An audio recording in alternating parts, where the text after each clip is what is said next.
Bonjour et bienvenue dans Flag Football Talks.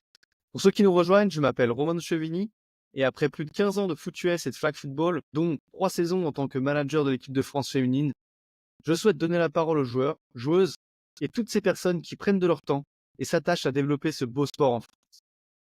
Pour ce 3e épisode, nous accueillons Camille Thoiry, quarterback de l'équipe de France de football américain en 2019 et 2020 et de flag football depuis 2021. Il a fait le choix de se concentrer uniquement sur le flag depuis l'an dernier et est un des premiers en France à développer le nouveau poste en attaque hybride, un mix entre quarterback et receveur.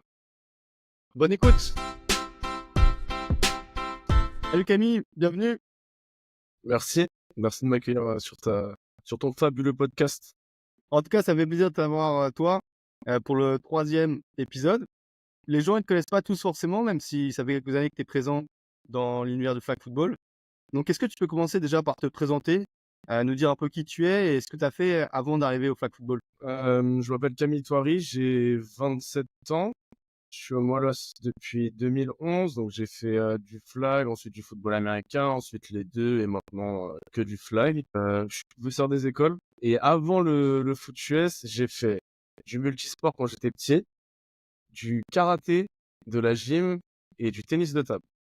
Et ensuite, football américain. Tu as touché un peu à tout comme un enfant, de n'importe quel enfant, quoi. C'est genre, vas-y, je vais faire 2 ans Ouais, de c'est judo. ça.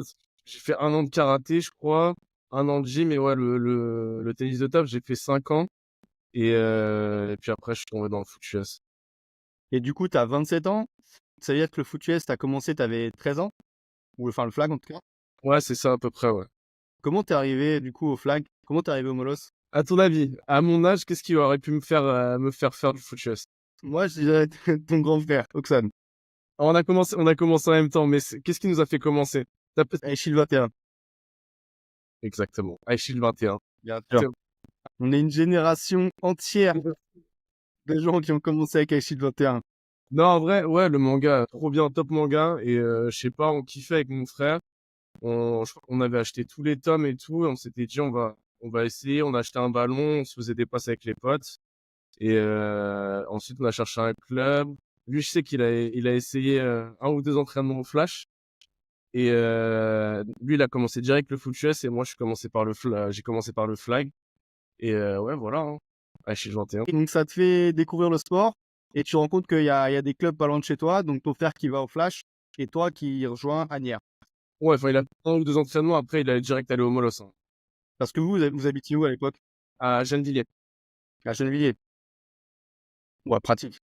Ouais, en vrai, à pied, ça se faisait, en vélo. C'était déjà une grosse structure en plus qui accueillait les jeunes, parce qu'il n'y a pas tous les clubs qui faisaient des jeunes de 13 ans.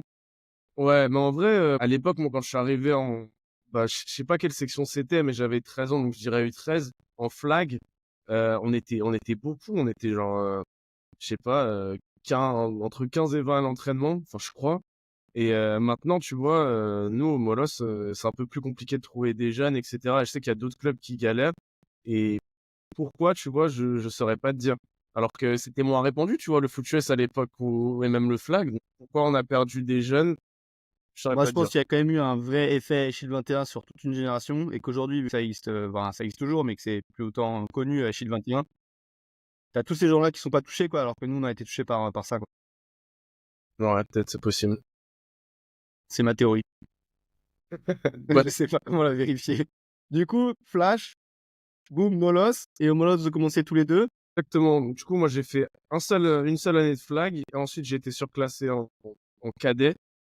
Mais là, dis-toi, j'ai commencé le flag avec, il y a, je peux te sortir les noms, il y en a que tu vas connaître, mais Ralph Rosali, Yanis Areski, Chekousso, Yanis Cherdieu, Kevin Fortes, ensuite Adel Bavdil. Enfin, tu vois, c'est des noms que tu peux connaître bien, Bah, c'est bien. tous les gars qui ensuite ont gagné la Coupe de France ensemble, là, en 2020. Vraiment. Ouais, c'est des gars qui ont un énorme niveau en foot US, hein. Quand tu regardes, il y en a quelques-uns qui sont partis au Canada, il y en a qui sont en ELF. C'est vraiment, on avait une génération qui était incroyable, et maintenant, c'est grave mes potes. Grave, grave, grave. Et vous êtes tous démarrés là à 13-14 ans ensemble. Ouais, moi, il y en a qui ont commencé même avant, tu vois, chez Cousso, je crois il est né au bureau des Molosses carrément, parce que j'ai connu, il était déjà là-bas.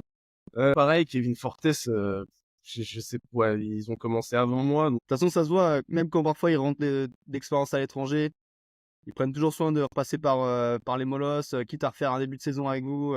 Ils sont vraiment attachés au club. Et puis, ils sont aussi mis au flag en même temps que toi. Et puis, vous avez gagné des titres ensemble ensuite en senior, en flag.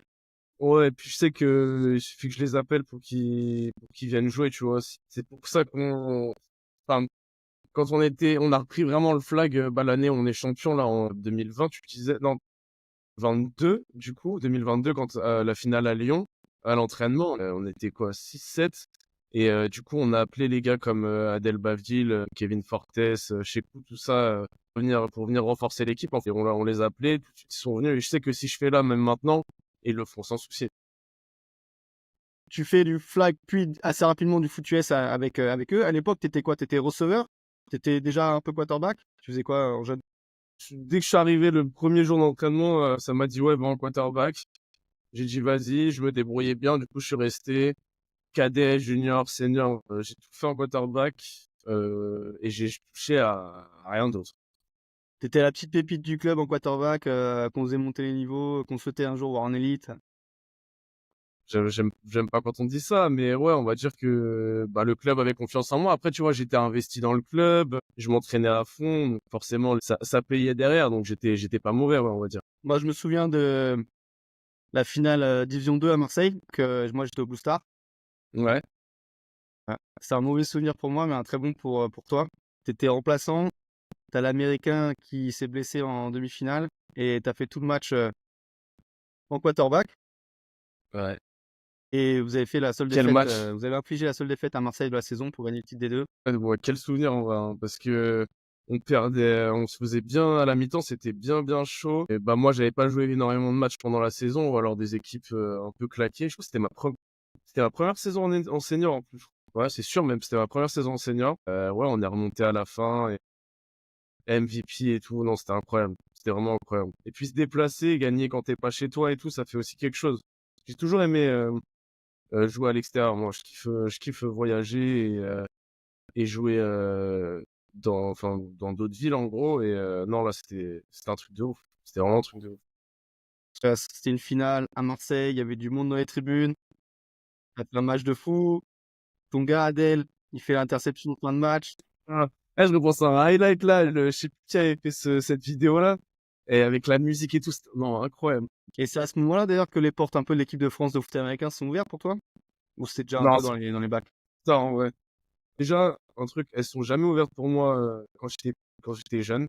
Jamais, ça faisait que m'éteindre. Ça faisait que, ouais, ton gabarit, tout ça. Après, j'étais comme ça, genre comme maintenant. Mais j'étais vraiment je sais pas pourquoi ça voulait pas de moi quand j'étais petit. Non, après, je crois que quand est-ce qu'ils m'ont appelé? 2019, je crois. C'est après la saison 2018 en D1, où là, c'était mon prime, on va dire, en QB. J'avais vraiment trop bien joué. On avait un on avait un QB américain qui au final était pas si bon que ça. Du coup, il l'avait foutu en running back et moi j'étais passé QB1. On roulait sur tout le monde et malheureusement on perd en demi-finale élite contre les Cougars parce qu'on a fait de la merde. C'est ce match-là où je sais pas si t'as la ref, le fameux coup de boule sur la sideline. T'as ou pas la ref? J'ai la ref. Ah ouais, cette vidéo, elle était incroyable. De l'extérieur, je sais pas si les gens qui nous écoutent, ils connaissent ça, parce que c'est plus le monde du foot américain, mais de l'extérieur, c'était mais lunaire. On s'est dit, mais comment ça existe? Enfin, un mec, je remets le contexte, mais je crois que c'était un joueur qui s'est embrouillé avec un autre joueur. Non, vas-y, attends, je t'explique. En gros, déjà, le match, il était tendu de fou, tu vois. Du coup, je me fais intercepter. Le gars, il court pour aller marquer. Moi, je fais la poursuite. Et il y a un des joueurs, un des O-line qui fait pas la poursuite. Et il y a mon receveur qui va l'embrouiller et tout. Il est limite en train de l'insulter parce que pour lui, c'est pas normal. Il y a interception, il faut que tout le monde fasse la poursuite pour pas qu'il marque, etc. Ce qui paraît logique. Le receveur, il retourne sur la sideline. Et je sais pas, le line, il arrive en courant, bam, bam, bam, il court coup de tête sur le receveur. Moi, j'étais là à côté et j'ai fait bon, on a perdu le match. Résultat du truc, les deux, ils se font sortir du terrain. Du coup, résultat, on perd le match et fin de la saison. Pendant tes saisons de foot américain, là, où tu étais dans ton prime en QB, tu continues à faire du flag en parallèle? Le flag, j'ai vraiment repris, je pense, en 2019. Je faisais des tournois par-ci par-là, mais je t'avoue que la section a été un peu en perte pendant cette période-là. Je dirais entre 2016 et 2019, tu vois, c'était chaud. Et après, du coup, Oxan, il a repris la section flag en 2021-2022. Je faisais quelques compètes par-ci par-là. Quand Alex, il coachait aussi, Alexandre Laruelle, quand il coachait au Molos, je venais aussi de temps en temps, mais j'étais vraiment plus focus sur le foot US. Alexandre Laruelle, l'actuel sélectionneur de l'équipe de France, il coachait au Molos, le flag à Ouais, l'époque? bah, lui, c'est un Molos de base, il me semble, hein, si je dis pas de bêtises. Mais il est passé par l'élite, Il a fait l'équipe de France de flag l'équipe aussi. de France. Il a gagné un titre de championnat avec l'équipe des Molos. Et puis ensuite, il coachait, ouais. Mais Et c'était donc là, tu faisais juste des petits tournois par-ci par-là, mais tu avais vraiment le focus foot ouais, américain. du foot à fond. Ouais. Et ça a payé parce que du coup, 2019-2020, tu as des sélections dans l'équipe de France de foot américain. 3 campagnes, je fais la République tchèque, la Serbie, genre je crois que c'était octobre-novembre 2019, et ensuite Italie en 2020. Donc 2019, en gros, tu arrives au moment où Paul Durand, qui vient de gagner les World Games et qui vient de gagner le championnat d'Europe avec l'équipe de France, qui fait des prestations de fou, il finit MVP des championnats et tout. En fait, c'est au moment où l'équipe de France, elle cherche un quarterback pour le remplacer. Et toi, tu arrives à ce moment-là, quoi. Les 2 premiers matchs République tchèque et Serbie, j'ai joué vite fait contre la République tchèque en fin de match parce qu'on gagnait. En gros, j'étais remplaçant de Sullivan. Donc, non, j'ai vraiment pris peu de snaps. Et en Italie, on n'a pas fait le match parce qu'il y a eu un cluster de Covid dans notre équipe. Donc, du coup, on n'a pas pu faire la rencontre. Mais quand j'étais jeune, j'étais très, très stressé. Tu vois, je suis un gars un peu anxieux et tout, toujours vouloir bien faire, etc. Du coup, ça me mettait la pression de ouf. Et du coup, je sais pas, parfois, je devais perdre mes moyens, même si c'est très peu arrivé. Mais tu sais, j'étais pas à l'aise en équipe de France. Ça m'a pas vraiment plu, le def. Et du coup, à quel moment tu t'es dit, vas-y, je vais m'investir un peu plus dans le flag? Parce que là, tu étais quand même à fond foot américain, quoi. QB Elite, QB équipe de France. Alors, l'année où ils font les championnats d'Europe, là, je crois que c'est en 2019, où ils gagnent au flag. Ils gagnent pas, mais ils finissent troisième. Oui, enfin, ils Anthony gagnent. Smith. Et c'est là que Ouais. je voulais venir. Là, Anthony Ricard, il avait fait des camps, enfin, un camp de sélection, je crois. J'y Mhm. étais allé et je crois que ça m'avait redonné goût un peu au truc. Du coup, ouais, après le Covid, on a voulu refaire une section. Il y avait un peu plus d'engouement autour de l'équipe de France et mon objectif, c'était d'intégrer l'équipe de France de flag. Mais je faisais les deux en parallèle à ce moment-là. Je faisais foot US et flag. Et je sais pas, c'est ouais, voir qu'il y avait un peu plus de niveau, tu vois, en France, où il y avait des joueurs un peu plus athlétiques, que ça joue un peu plus tactique, etc. Je sais pas, je commence à mieux comprendre le flag, je pense, et ça m'intéressait un peu plus, donc j'ai repris tranquillement. Puis ça donnait un objectif surtout. Tu te dis alors, si je joue bien, je peux représenter la France dans mon sport. Alors qu'avant, jouer au flag, c'était juste les tournois de fin d'année. Là, tu as un vrai objectif de dire, waouh, je peux partir à l'étranger faire des tournois pour la France. Je sais pas, ouais, je pense que bah, le fait d'avoir représenté l'équipe de France en foot US, tu vois, c'était déjà un honneur, et je voulais le faire aussi au flag. Tu vois, je pense que ça m'est venu comme ça. Et du coup, comment on fait pour allier le foot américain et le flag à haut niveau? Est-ce que c'est possible d'ailleurs? Parce que là, on voit les joueurs ELF des Paris Musquetaires, tu vois, qui n'ont pas forcément le droit de jouer dans le DF flag, comme Maxime Roger, Wadji Saïd, Florent Larose. Comment on fait pour allier les deux sports à haut niveau alors que ça demande quand même, si c'est similaire mais très différent, quoi? Alors, à l'époque, bah, ouais, du coup, en 2022, 2023, etc., c'était faisable pour nous. Enfin, moi, je trouvais ça faisable. Peut-être skip un entraînement de flag, tu vois, faire, on va dire, deux entraînements de foot, deux entraînements de flag, ou un et trois, tu vois, mais c'était encore faisable. Aujourd'hui, pour moi, c'est plus faisable. Si tu veux performer à haut niveau au flag ou au foot, hein, d'ailleurs, pour moi, tu peux pas faire les deux parce qu'il faut que tu aies minimum 3 entraînements par semaine, je pense. Et tu peux pas. Je sais que là, dans mon club, j'ai des joueurs qui font les deux. Ils sont au bout du rouleau, là, hein. Et encore, la saison, elle n'a pas commencé, tu vois. En fait, ce qu'ils font, c'est qu'ils font la prépa. de septembre à janvier en foot US. Donc, ils font les indives, ils font la prépa physique, etc. Et ils font la Coupe de France en même temps. Mais par contre, tu vois, je sais qu'arriver là, après la Coupe de France, ils viendront plus au flag, tu vois. Enfin, ce sera hyper compliqué de faire les deux. Parce que ça prend trop de temps. Ouais, ça prend trop de temps. Et puis même physiquement, faut assumer derrière, tu vois. Parce que le flag, t'as beau dire que c'est sans contact, une journée de flag, ça te tabasse, hein. Tu Ouais. fais 3, 4, peut-être 5 matchs par jour. Tu cours à toute berzingue, surtout si t'es titulaire. Bah forcément, tu cours dans tous les sens. C'est pareil pour le foot US. Ton corps, il se casse trop vite. Non, si tu veux vraiment faire du haut niveau, pour moi, c'est pas possible. Enfin, si t'as des objectifs, Toi, ouais, c'est différent de il y a quelques années quand toi tu le faisais. bah le niveau, il est en train de se développer à mort. Enfin, moi, je le vois dans les tournois qu'on fait, même à l'entraînement, parce qu'on a énormément de joueurs. Les gars se spécialisent de ouf au flag. Comment expliquer? Ils sont plus athlétiques, ils sont plus techniques, ils comprennent mieux le jeu, tu vois. Donc forcément, le niveau augmente et t'es obligé, si tu veux suivre le rythme, si tu veux atteindre tes objectifs, que ce soit de jouer à la Coupe de France à haut niveau, de faire l'équipe de France, etc. T'es obligé, pour moi, de t'entraîner plus, mais forcément au flag. Après, je sais que, tu vois, moi, j'ai commencé par le flag et tous les gars que je t'ai cités tout à l'heure, là, chez Cousseau, Kevin Fortas, etc., ils ont commencé par le flag pour former au foot US, tu vois, je trouve que c'est hyper bien. Ça te permet d'apprendre à catcher, à bouger, à faire tes tracés, à défendre, etc. Mais un niveau d'expertise important, on va dire, si tu veux vraiment performer dans ta discipline, bah c'est des sports totalement différents, je trouve en tout cas. Et du coup, je me demande, à quel moment le flag, pour toi, c'est devenu plus important que le foot américain? Et pourquoi? Quand j'ai vu que je m'amusais plus, quand j'ai vu que genre j'avais moins de pression, je prenais plus de fun à jouer au flag, je me suis dit vas-y, ça sert à rien de forcer dans un truc que t'aimes moins. Si tu veux t'investir quelque part, enfin en gros, t'investis pas dans deux trucs à genre 50% chacun, fais-le à 100%, choisis un truc, fais-le à 100%, comme ça tu regretteras pas, etc. Donc j'ai choisi le flag. Après, si tu veux une date précise, je saurais pas te dire. Ouais. Quand on a, quand est-ce que j'ai arrêté le foot? J'ai arrêté le foot l'année dernière. Après, on m'a imposé de l'arrêter aussi. Tu vois, le coach, il voulait pas qu'on fasse les deux, le coach de foot US. Et je lui ai dit, vas-y, il me saoulait, enfin, il me prenait la tête et tout. Je me suis dit, tu sais quoi, je vais me concentrer que sur le flag. Mais ça faisait déjà, tu vois, une année, l'année d'avant, où je m'étais dit, j'étais passé receveur. Et je m'étais dit, je viens, enfin, pour apprendre à catcher des ballons, pour me perfectionner en receveur. Je sais que j'ai beaucoup à apprendre en receveur, donc autant le faire en foot US et au flag. Et tu vois, j'apprendrai mieux.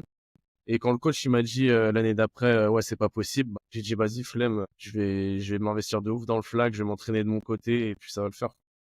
C'est vrai que je m'en souviens que l'année dernière, s'il n'y avait pas une histoire avec Jordan Laviolette qui avait dû rater un stage équipe de France ou quelque chose comme ça, parce que le coach de foot américain lui a mis un coup de pression en mode si tu viens pas au camp foot américain ce week-end, tu seras backup et tu joues pas, quoi. C'était plutôt l'inverse, je crois qu'il avait raté une journée de foot chess pour aller à un stage EDF, ce qui est normal, hein. Enfin, même moi, tu vois, il m'en avait parlé et tout, je lui ai dit, gros, enfin, si tu veux suivre tes objectifs d'équipe de France, tu vois, il n'y a pas photo, tu rates ton match de foot chess, c'est pas grave, c'est un match de foot chess, t'en as déjà fait des centaines dans ta vie. Là, c'est l'équipe de France, t'as envie d'y aller, bah, donne-toi les moyens, donc faut que tu y ailles. Et le coach, bah, il avait pété un plomb, mais voilà, après, c'était sa manière de penser. Moi, je pense que c'était pas la bonne pour une même structure, tu vois, d'infliger ça à tes joueurs, entre guillemets.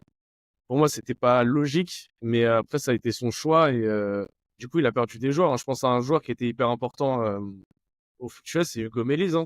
Hugo Melis, l'année dernière, le coach, il lui a fait péter les plombs. Et du coup, il a arrêté le foot US. Plus tard, contre les Black Panthers l'année dernière, ils font égalité, je crois, parce qu'il rate un field goal, parce que Hugo, il kickait. Ils avaient plus de kicker. Je crois qu'il rate deux matchs comme ça. Enfin bref, il a perdu un joueur hyper important. Et tout ça parce que il voulait pas que ses joueurs aillent au flag, quoi. Après ça, c'est des coachs, en plus c'est un coach américain. C'est un coach américain qui a vécu que le foot américain, qui est matrixé, enfin pas matrixé, mais tu vois, pour eux, c'est genre, il y a que ça qui est important, quoi. Tu vois, moi je parlais avec Babong, souvent Tabong, le coach des Blue Stars. Et lui, pareil, pour lui, il n'y a que le foot américain. Pour lui, le flag, c'est juste un moyen de développer les jeunes pour arriver au foot américain. Ouais, Donc, il n'y ouais. a pas trop de considération, quoi. Ouais, après, c'est la mentalité qui est en train de changer, hein. Tu le vois avec les JO, forcément, les gars, ils commencent à se poser des questions. Ils se disent, ouais, mais attends, pourquoi le flag c'est au JO et moi le sport, le football américain, tu vois, le vrai sport, enfin le De sport base. de base, ouais, voilà. Pourquoi ça y est pas? Et du coup, tu te remets en question, tu te dis, ah bah peut-être que le flag, en fait, c'est une vraie discipline. Et du coup, les mentalités sont en train de changer. Et heureusement, hein, sinon, le flag sera en perdition, tu vois. Bah, carrément. Et donc juste, ton travail l'a payé. Tu as eu ta première sélection équipe de France en 2021. Ouais. Donc à l'époque, tu étais quarterback. Mhm. Il y a Anthony Riquin qui était le quarterback depuis quelques années, depuis la reprise en 2018, qui se blesse. Et donc tu deviens titulaire quarterback pour la sélection sur les championnats du monde. Comment s'est passée cette première sélection pour toi en équipe de France? Alors, déjà, je pense même pas que, enfin, le fait qu'Anthony soit blessé, forcément, ça a élevé mes chances d'être titulaire. Mais il y avait le fait aussi que Damien Sabatino était aussi blessé, je crois. Je crois qu'il avait un truc à la main ou qu'il pouvait plus lancer. Enfin bref, Anthony Riquin n'était pas sûr de le faire jouer, tu vois. Donc c'est comme ça que j'ai fini starter entre guillemets. Bah, j'ai fait une compète de fou, hein. Franchement, on a fini 5e mondial. Et premier match en plus, premier match on joue contre les Américains. Et je m'étais dit on va se faire tabasser et tout. Et en fait je me rends compte que, enfin sur ce match-là, je vois on commence à marquer et tout. À la mi-temps on doit être à -7, tu vois. Alors que c'est les Américains. Tu te dis bah en vrai il y a moyen de faire un truc, tu vois. Il y a moyen de gagner le match. Sur en malentendu, je sais pas. Au final, on se fait taper. Vraiment, premier match. En fait, j'étais jeune, tu vois. Je me disais, vas-y, on va se faire tabasser. Je vais mettre 0 point. Je vais galérer à compléter, etc. Et en fait, j'arrivais à dérouler. Je sais pas comment. En vrai, c'était même pas compliqué, tu vois. C'était, on jouait, on déroulait, on kiffait et ça marchait. Et c'est là où tu te rends compte que le flag, c'est quand même facile quand t'es en attaque et beaucoup plus dur quand t'es en défense parce que on avait quand même une différence de joueurs athlétiques, enfin d'athlétisme, je sais pas. D'athlète. Les Américains étaient quand même 100 fois plus athlétiques que nous sur cette compétition-là et on arrivait quand même à driver. Et non, du coup, ça m'a mis direct en confiance. Après, on a joué d'autres équipes. On a joué l'Inde, le Chili, l'Espagne. L'Espagne qui était un énorme match pour moi. Je pense que c'est le meilleur match que j'ai fait depuis, enfin en QB en tout cas, j'ai limite de toute ma vie parce que on gagne, on marque tous les drives et je mets genre 7 ou 8 TD, un truc comme ça, et ça nous qualifie pour les World Games. Enfin, C'était les huitièmes de finale et celui qui gagnait était qualifié aux World Games aux États-Unis l'année d'après. Donc c'était vraiment un match super important. Mais après, il y avait aussi quelque chose qui, je pense, a aidé. Et cette année-là, tu étais avec ton gars, ton ami d'enfance, Ralph Rosali. ouais, Vous avez fait un duo de fous furieux pour la compète. Vous marquiez tout. Ralph, il était mais incroyable. Moi, je regardais ça sur les streams, tu vois, mais genre, c'était 2-3 TD à chaque match entre toi et lui. Il y avait une connexion de fou, quoi. ouais. Et il y en a qui étaient moins contents, tu vois. Je repense à Antoine Darmanin en centre. Je lui donnais vraiment peu la balle. Mathieu Der, donc John, pareil, il avait peu le ballon. Je lançais vraiment quasiment que à Ralph et à Scott. Et ça marchait, donc on va pas, tu vois, on va rien dire, hein. Même eux, ils disaient rien. Non, c'était un énorme, enfin, une énorme compète. Et évidemment, franchement, ça a aidé de ouf. C'est trop facile de le trouver. Et puis il était vraiment à son prime. Ralph, il avait des mains de folie. Non, non, bah, on va jusqu'en quart de finale. Après, je joue un peu moins bien contre le Mexique. Et du coup, on perd et on finit 5e au final. Ce qui est une bonne compète en vrai, hein. Pour une première en équipe de France, j'étais plutôt content de moi. Ouais. Bah, il y avait beaucoup de questions qui se posaient sur est-ce qu'on a un QB du niveau de Riquin pour prendre la relève et réussir à gagner des matchs et aller loin. Et au final, tu as levé les doutes et tu as fait une compétition de malade, quoi. Franchement, non, non, c'était cool. C'était une super expérience. Enfin, une super première expérience en équipe de France de flag, ça c'est sûr. Et l'année d'après, du coup, on est qualifié pour les World Games. Ouais. On part aux États-Unis, Alabama. Tu veux nous raconter un peu cette expérience? C'est amer en vrai, hein, parce que bah, tu sais, j'ai écouté le podcast de Scott et je vais te dire la même chose, hein. L'expérience est incroyable. Tu vois, tu vas aux États-Unis sur le sol du football américain. T'avais des cérémonies de ouf. En plus, c'est les World Games, donc t'étais avec d'autres athlètes, tu voyais d'autres sports. Mais le résultat, affreux, tu vois. On gagne qu'un seul match. Et moi, sur ma performance, une contre-performance de fou furieux. J'étais abattu parce que j'avais fait vraiment pas du tout au niveau auquel je voulais être. Du coup, c'était un peu dur sur place. Et non, le retour après, bah, tu te remets en question. Après, je crois qu'on finit sixième sur 8 équipes en n'ayant gagné qu'un seul match. Et du coup, moi, j'avais beaucoup moins joué. Enfin, c'était ouais, vraiment amer comme compétition. Et comment t'expliques un peu cette contre-performance que tu as eue sur ce championnat-là? Bah, à l'inverse de, de la, enfin, du championnat d'Europe, au championnat d'Europe, c'est ma première sélection. Et on me dit, ah, bah, Anthony, il est blessé, Damien, il est blessé, donc c'est toi qui joues. Moi, je me dis, BNF, je joue, j'ai rien à prouver si je fais n'importe quoi. Il n'y a personne d'autre. Voilà, c'est pas grave. Je sais pas comment expliquer, mais j'avais rien à perdre, en fait. Et du coup, je jouais tranquillement, tu vois. Alors que là, j'étais titulaire, en tout cas pour le premier match au World Games. Petite pression, tu vois, il y a une ambiance de fou, etc. Et je pense que j'étais vraiment stressé, beaucoup plus stressé que au championnat d'Europe. Et il y avait un problème bizarre, tu vois. Franchement, je pense qu'il y a qu'à moi que ça peut arriver. Et j'ai des toutes petites mains. Tu vois, je fais du S en gants. Bon, je fais du M, mais pour qu'il soit bien serré, je fais du S, voire du enfant L, tu vois. Et en fait, la balle, du coup, je galère à la tenir en QB, tu vois. Enfin, je galère pas en temps normal, mais dès qu'il pleut un peu, que j'ai les mains moites, tu vois, quand il fait trop chaud, la balle, elle me glisse des mains. Et en fait, là-bas, euh, Birmingham, ouais, genre à Birmingham, il faisait genre, je sais pas, il faisait entre 30 et 36 degrés, tu vois. Et humide et tout. Et en fait, je transpirais des mains H24 et la balle, j'arrivais pas à la tenir. Rigole, aussi, rigole. Je rigole. Je suis me rappeler un peu. Je me dis, c'est vrai qu'ils faisaient le fou.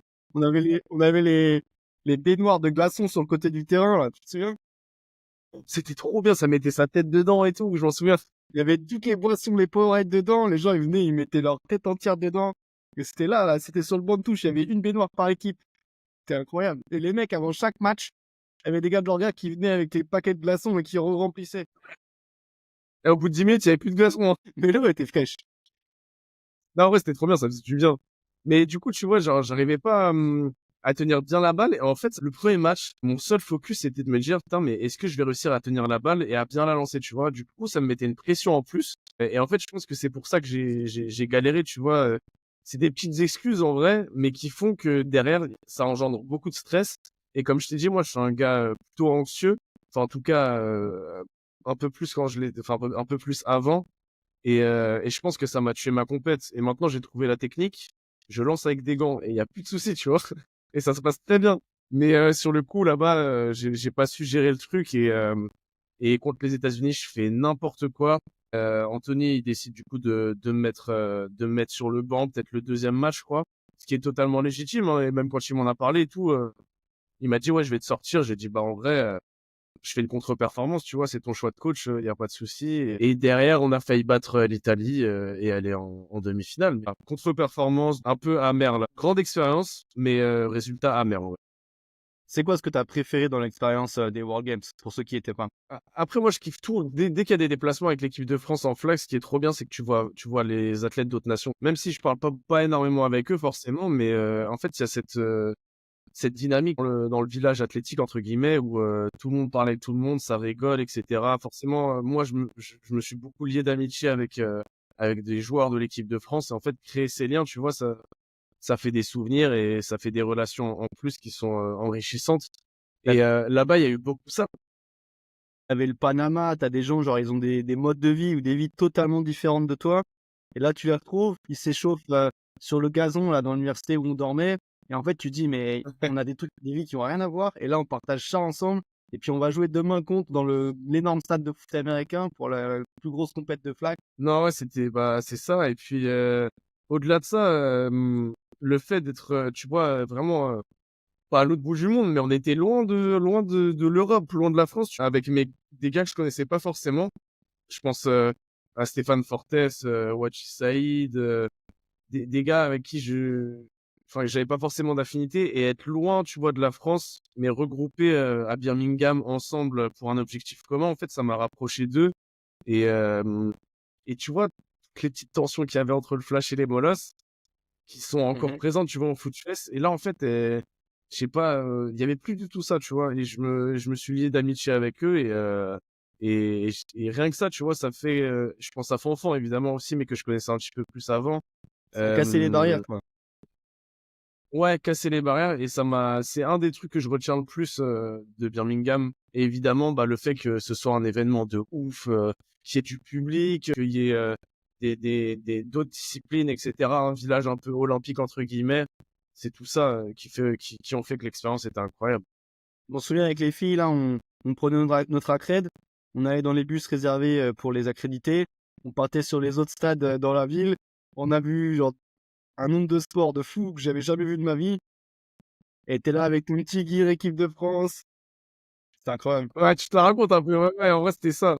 Mais tu sais quoi, carrément, j'ai une anecdote de fou, enfin, de fou, je sais pas, mais genre, à un moment, je sais plus pourquoi on était allé, bah, déjà, t'as raison, on se baladait toujours avec l'accréditation, et dans la ville, ça nous reconnaissait, genre, ça disait, ah ouais, lui, c'est un athlète et tout, et ils pensaient, on était des stars de ouf, tu vois. Et un jour, je vais faire mes courses dans leur Walmart ou je sais pas quoi, et vas-y, j'arrive à la caisse, et je comprenais rien, tu vois. Vas-y, j'étais jeune. Moi, c'était il y a 2 ans, mais, je sais. Et non, je passais aux bornes automatiques, et il y a une meuf, elle vient me voir, elle me dit, ouais, y a un truc que t'arrives pas et tout, je sais pas quoi. Je dis, ouais, je comprends pas comment ça fonctionne et tout. C'est pas, elle sort sa carte bleue, elle paye pour WAM, elle dit, ouais, c'est bon, tu peux y aller. Ça, elle me dit, non, non, mais vas-y, t'es un athlète et tout. J'ai dit, vas-y, bénef, je suis parti, c'était trop bien, j'avais acheté quoi, je sais plus, je crois que c'était des Skittles, tu sais, des petits paquets de bonbons et tout, je sais plus, mais j'étais trop content, mais c'était un vieux truc, tu vois, ça devait être 10 $, mais en fait, j'ai trouvé le geste trop sympa, tu vois. Genre, Tu t'es dit, waouh, c'est ça la fame, c'est incroyable. ouais, de fou, c'est chiant, moi, je suis quelqu'un quand même, tu vois. Déjà, j'avais les Powerade gratuits dans les frigos, en dehors des chambres, j'avais des Skittles. Putain, les Powerade. Eh, ça se baladait dans les bâtiments des autres athlètes. On connaît les Powerade et tout, je m'en souviens. Moi, j'ai une théorie sur ta contre-performance. Vas-y, vas-y. Grave chaud. Tu vas me dire ce que t'en penses. Vas-y. 2021, t'as fait la Coupe de France, vous battez tout le monde, vous faites un championnat de fou, t'avais rappelé tes gars, Kevin Fortes, Ah ouais. Adel Abdil, tout ça. Vous faites un championnat de malade, vous gagnez. Et en plus, le championnat d'Europe, c'est juste derrière, c'était en décembre. Exactement. Derrière, 2022, tu commences la saison élite de foot US en quarterback. Ouais. Tu fais une saison compliquée, tu complètes pas trop, ça jouait pas mal à la course. Mhm. Je pense que t'es peut-être aussi frustré, peut-être aussi le coaching est différent. Et derrière, tu arrives aux World Games, t'as ta place aussi parce que Ricain était toujours pas là. Il savait pas trop décider entre toi et Sabatino, ce qui était assez rare, c'était de prendre deux quarterbacks.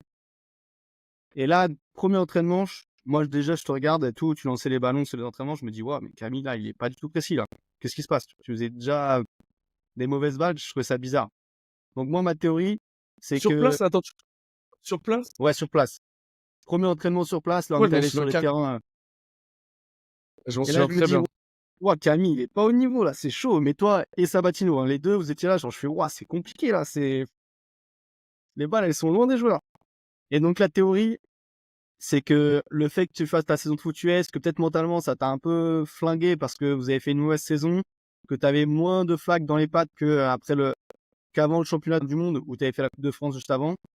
Et c'est peut-être ça qui peut expliquer aussi le fait que t'étais moins, tu sais, les passes au foot américain, c'est tendu, c'est fort, c'est bout du terrain. Non, en fait, c'est vrai que du coup, je sortais vraiment de la Coupe de France et du coup, tu t'entraînais on s'entraînait à la mort et tout, on faisait de la compète, on faisait que du flag et c'est vrai que à partir de janvier, j'avais peut-être diminué le flag et on devait faire le championnat, mais c'est pas le même style de jeu, etc. Et par contre, je me souviens pas de la saison élite, mais du coup, je pense que tu as raison, c'est possible, hein, franchement. Mais effectivement, je me souviens de l'entraînement qu'on avait fait en amont là sur le stade où on se rendait compte déjà de la chaleur. Je me souviens, on faisait n'importe quoi. On faisait n'importe quoi. On n'était pas précis, enfin moi en particulier, hein, mais ouais, ça annonçait pas de bonnes choses pour la compète, ça c'est sûr. Et, euh, et là, à partir de ce moment-là, on rentre en France. Et là, il y a un changement radical dans le Camille Touareg qu'on connaît. Et ta demande de ne plus être quarterback, de changer de poste en 2023. Qu'est-ce qui s'est passé dans ta tête pour que tu veuilles changer de poste comme ça? Est-ce que c'est ta contre-performance qui explique ça? Ou est-ce que c'était quelque chose d'autre qui se préparait déjà dans ta tête et que Bah, qui attends, ressortait à ce moment-là. 2022 les World Games, c'est ça? 2022 2022, les World Games. et donc Coupe de France 2022, j'étais encore quarterback, hein. Non, mais par contre, dans les stages équipe de France, tu demandes à ne plus jouer quarterback. Ouais, déjà? Ouais, Ah bah oui, parce parce que qu'en derrière, c'est les championnats d'Europe en Irlande et tu ne voulais pas être quarterback. Tu demandais déjà d'avoir ce poste un peu hybride. le culot du joueur quand même, dire au coach, ouais, non, vas-y, en vrai, je sais pas si je joue trop nul les receveurs, vas-y, je vais y aller. Moi, je les vois différemment. Je les vois plus en mode, vas-y, je me suis fait flinguer aux États-Unis. Flemme de revivre ça dans ma vie, là. Viens, on va changer, on va prendre un truc plus simple. Non, en vrai, tu veux l'histoire en vrai? Alors, je vais pas dire que genre ça m'a flingué les States et que je me suis dit vas-y, c'est pas fait pour moi, etc. Je pense que je j'étais très bon en quarterback, j'en suis persuadé. J'avais un très bon niveau et j'ai toujours un très bon niveau selon moi. En fait, j'ai fait que ça dans ma vie, tu vois. J'ai joué que quarterback au flag au foot US et à côté de ça, tu vois, je me préparais physiquement et je me rendais compte que en vrai, je savais bouger, tu vois. J'étais agile, je courais quand même assez vite et je m'en servais pas du tout au flag parce que au flag, quand t'es QB, tu cours vraiment très très peu, tu vois. Tu fais un peu de latéral pour esquiver le rush. De temps en temps, t'as un petit jeu de course, mais voilà, sans plus. Et en fait, déjà, je me faisais chier aux entraînements. Je m'ennuyais trop. Ça faisait que lancer la balle, j'avais froid, je m'amusais plus, tu vois. Et du coup, je me suis dit, bah en vrai, vu que je suis un peu rapide, j'ai des mains qui sont pas trop mauvaises, vas-y, je vais essayer de receveur un peu au flag et en même temps au foot US. Et du coup, bah, je crois que tu as raison, en 2022, début 2022, je passe en receveur en élite, enfin au foot US, tu vois. Déjà, je voulais même pas jouer en élite, je m'étais juste dit, je passe receveur, je prends ce que j'ai à apprendre, j'écoute tous les conseils qu'on me donne, je regarde les autres jouer, etc. Mon objectif, c'était vraiment de devenir meilleur en receveur. Pas devenir le meilleur receveur en élite, je voulais juste m'améliorer, tu vois. Et en fait, juste ce process-là, le fait de me dire, bah, je change de poste, en fait, ça m'a redonné goût de ouf, tu vois, au foot US et au flag. Et je m'étais dit, bah, en fait, il faut que je continue là-dedans parce que encore une fois, bah, je m'amuse, tu vois. Comme quand je suis passé du foot US au flag où je me suis vraiment plus investi dans le flag, en fait, je retrouvais le truc, je m'amusais bien plus, tu vois. Et du coup, je me suis dit, bah, en vrai, je suis pas si mauvais que ça. Pourquoi pas et dire au coach EDF, bah écoute, moi je veux passer receveur. Tu regardes comment on joue receveur, si ça te plaît, etc. Bah tu peux continuer à me prendre à l'équipe, sachant qu'à côté de ça, je peux jouer QB, tu vois. Si jamais c'est la merde, y a aucun souci, moi je peux jouer QB. Et du coup, je dis ça, et puis au fur et à mesure du temps, tu regardes le Mexique jouer, tu regardes les États-Unis jouer, et notamment au Mexique, ils avaient un joueur, genre je le regardais et tout, je me disais, mais attends, mais lui, il est pas hyper athlétique, mais pourtant il joue receveur, il repart en arrière, il fait de la double QB, mais parfois il catch et tout. Je me suis dit, mais c'est grave ça que je veux faire en fait. Je veux pouvoir courir avec la balle, je veux pouvoir lancer la balle, je veux pouvoir catcher la balle, tu vois. Je me suis dit, vas-y, bah, on va essayer de faire ça, on va essayer de faire ça au flag, donc de créer un playbook un peu autour de ça. Et du coup, c'est à partir de là où je suis passé, comme on appelle ça, on va pas les deux guillemets, hybride. En fait, tu voulais juste t'amuser, quoi. J'ai dit, vas-y, comment je peux m'amuser plus? C'est Tu vrai, vois. je voulais m'enlever un peu de stress. Parce que QB, je sais pas si t'as déjà joué QB sur une grosse compète, mais c'est tellement stressant, même plus que par rapport au foot, parce que par rapport au foot, en vrai, si tu peux pas lancer la balle, tu donnes la balle à un running back, et tu vois, parfois, si t'as un bon running, t'as juste à donner la balle. Ou faire une petite course, tu vois, lancer une petite passe, mais au flag, c'est vraiment, si t'as pas un bon quarterback au flag, tu peux rien faire. On va pas se le cacher, tu peux pas donner la balle et faire courir un gars. On sait très bien que ça va pas marcher à haut niveau. Donc, t'es obligé d'avoir un gars qui s'est lancé, bien, voire très bien. Et forcément, quand t'arrives en compète et toi, t'es quarterback, bah, ça te met la pression. Tu vois, tu te dis, putain, mais là, si je fais de la merde, ben en vrai, ça va tuer l'équipe. Et c'est un peu, c'est c'est pas pour être un but de moi-même, tu vois, mais le poste de quarterback, c'est vraiment un poste qui est hyper important. Et du coup, ça me mettait la pression et je me suis dit, vas-y, j'ai envie de m'enlever un peu de pression. Si je passe hybride ou receveur, ça va m'enlever de la pression, c'est sûr et certain. Et du coup, Mais je c'était vois ce que tu veux dire. Moi, à mon échelle, j'ai joué quarterback aussi quand il fallait. C'est pas mon poste où je suis le meilleur. Et avec les Juggernauts, notamment, on est parti faire le ping ball aux Pays-Bas. ouais, Et à ce moment-là, notre quarterback n'était pas disponible. Du coup, j'ai joué quarterback. Et on arrive en finale quand même. On perd en finale, on perd nous-mêmes, hein, on perd tout seul, mais on perd quand même.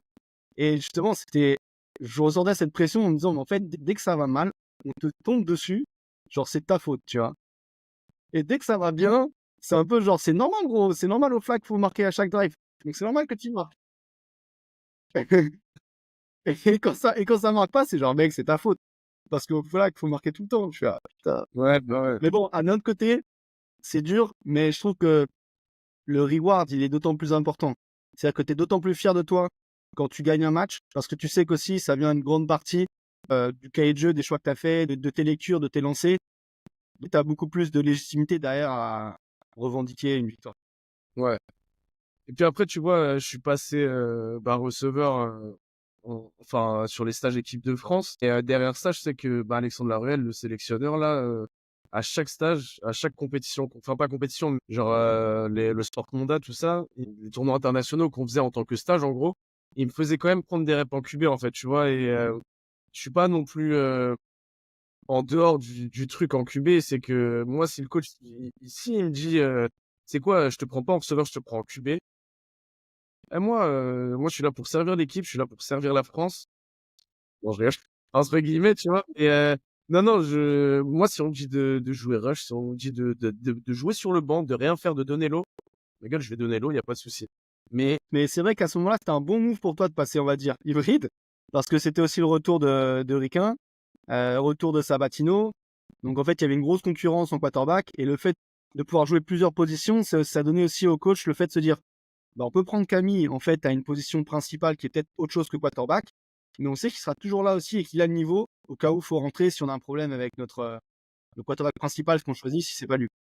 la polyvalence, elle est hyper importante au flag en équipe de France, d'autant plus parce que c'est que 12 joueurs sur la feuille de match, donc c'est hyper important. Mais commence pas à dire que j'ai changé de poste parce qu'il y avait de la concurrence, hein. Eh, ils auraient pu, les deux, là, Damien et Anthony, t'inquiète pas, ils auraient été dans mon dos, bien sur la touche, si j'avais continué. Non, dans ma vision des choses, je pense pas avoir changé de poste justement pour éviter la concurrence ou quoi que ce soit, hein. Je pense vraiment que c'était par plaisir parce que je changeais de poste. En fait, c'était du renouveau, comme si je redécouvrais le sport. Et même aujourd'hui, je m'entraîne à fond, tu vois, je m'entraîne quand même pas mal de fois par semaine et je suis trop content d'aller m'entraîner.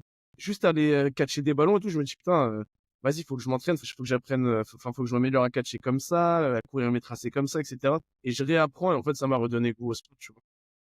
Bah, c'est une passion, hein, de toute façon. Moi, ma copine, elle pète les plombs hein, à cause de ça, hein. Enfin, en vrai, j'exagère, mais j'ai tout le temps des trucs. En plus, tu vois, comme je coach au Molos, je fais des trucs chez moi aussi, tu vois. Je travaille sur le playbook, je corrige les vidéos, j'appelle les joueurs, je fais des calls avec le bureau, etc. Donc, forcément, ça me prend énormément de temps. Quasiment tous les week-ends, j'ai des trucs. Et en plus, avec le coaching EDF U17 filles, tu vois, j'ai des trucs en plus avec l'île de France. En bref, en gros, je suis pris quasiment tous les week-ends. Forcément, elle, tu vois, ça l'apaise. Enfin, c'est dur pour elle. Mais derrière, elle se dit, ah bah, c'est sa passion, tu vois, je peux pas lui dire d'arrêter ou quoi que ce soit. Donc forcément, moi, après, derrière, faut que je fasse des efforts, mais c'est sûr que ça prend un temps fou. Après, voilà, c'est ma passion, c'est ce que je veux faire, moi. On est en 2024. Il y a un peu une équipe des Molosses nouvelle génération cette année. On a Adel Bavdil qui est parti, en tout cas qui joue pas avec nous cette année, Kevin Fortes, tous les anciens qui ont commencé le foot avec toi, qui ont gagné vos titres là en 2021 ou 22, tous les gars que tu as rappelés, ces gars-là ils sont plus là cette année. Et là vous avez fait une intersaison de malade avec des recrutements. Tu as Maël Collet qui revient du Canada, tu as Maxime De Falsi qui joue en ELF, qui est arrivé au Molos à Paris, qui a joué un peu partout dans le monde. Tu as Romain Amiel, champion avec les Sphinx de plusieurs Coupes de France avec les derniers championnats du monde de club qui arrivent. Tu as tous les joueurs EDF du Flash, Dylan, Cosson, Wadji Saïd, Florian Larose, Stéphane, La Vitesse, Fortes. Tu as d'autres gars expérimentés comme Brandon Crowder. Bon, déjà, on va pas parler d'histoire de combien il y a de transferts, parce que je sais que bien sûr, vous respectez les règles. Mais comment ça s'est Bien fait tout ça sûr. et c'est dans quel but? Alors, je pense que, bon, déjà, pour tous les joueurs du Flash, il faudra leur poser la question à eux, tu vois. Je vais pas parler à leur place, mais je sais qu'il y a eu des soucis dans leur club, en fait. Et eux, ils voulaient tous partir. Ils voulaient tous changer de club. Et forcément, en région parisienne, si tu veux vraiment te développer dans le foot US, t'as pas énormément de choix. Surtout au niveau géographique, eux, ils voulaient pas partir super loin, aller je sais pas où. Du coup, ils avaient le choix entre les Jugs et les Diables Rouges aussi. mais t'as pas énormément de choix. Et en fait, le fait qu'il y ait Saïd Salazar dans notre club, tous les défenseurs déjà qui voulaient se montrer, on va pas se le cacher, hein, ils se sont dit, ah bah je vais aller au Molos. Saïd Salazar, pour ceux qui nous écoutent, c'est le sélectionneur équipe de France en charge de la défense, donc le coordinateur défensif, donc qui est le head coach des Molosses d'Asnières. Donc forcément, les défenseurs, ils se disent, ah bah si je vais dans l'équipe où il y a le head coach, où il y a le coach de la défense, peut-être j'ai plus de chance, c'est ça. En gros, c'est ça. Après, pour certains autres joueurs, je sais que bah, les gars du Flash, 9-2, 9-3, c'est un peu la même mentalité. Dans le club, je sais que tous les gars qui sont venus là, on s'entend archi bien, on est sur la même longueur d'onde entre guillemets et ça se passe hyper bien. Et je pense que c'est aussi pour ça qu'ils sont venus. On se connaissait déjà un peu tous et du coup ils ont voulu venir et performer dans notre club. Moi, sincèrement, je te le dis, hein, j'étais très content que tous ces joueurs viennent. Je suis hyper content de les avoir dans l'équipe, mais en fait, ça me fait peur pour le niveau français parce que si tous les joueurs, tous les meilleurs joueurs, ils vont dans un ou deux ou trois clubs, en fait, ça baisse énormément le niveau des clubs un peu moins forts, on va dire. Et du coup, la différence de niveau entre les clubs top, top niveau et ceux un peu moins forts, elle est énorme. Si un jour tu interviews Vincent Lemoine, il t'en parlera très bien. Il a la même philosophie, hein, et je tiens un peu ce discours-là de lui d'ailleurs. C'est que si tu mets tous les mêmes joueurs, meilleurs joueurs au même endroit, certes à l'entraînement tu progresses de ouf, mais en compétition en fait c'est même pas marrant en fait parce que la différence de niveau est trop importante. Bah là, on a vu sur les premières journées de Coupe de France, vous gagnez des 50-0, 60-6, jusqu'au final de Conférence Nord, où vous avez peut-être eu un peu plus de difficultés avec votre première défaite de la saison. Et deux matchs un peu serrés, enfin, et les autres matchs qui étaient serrés parce que bah, le niveau se resserre. C'est vrai que c'était un peu limite trop facile, quoi. Ouais, exactement. Et c'est un peu ce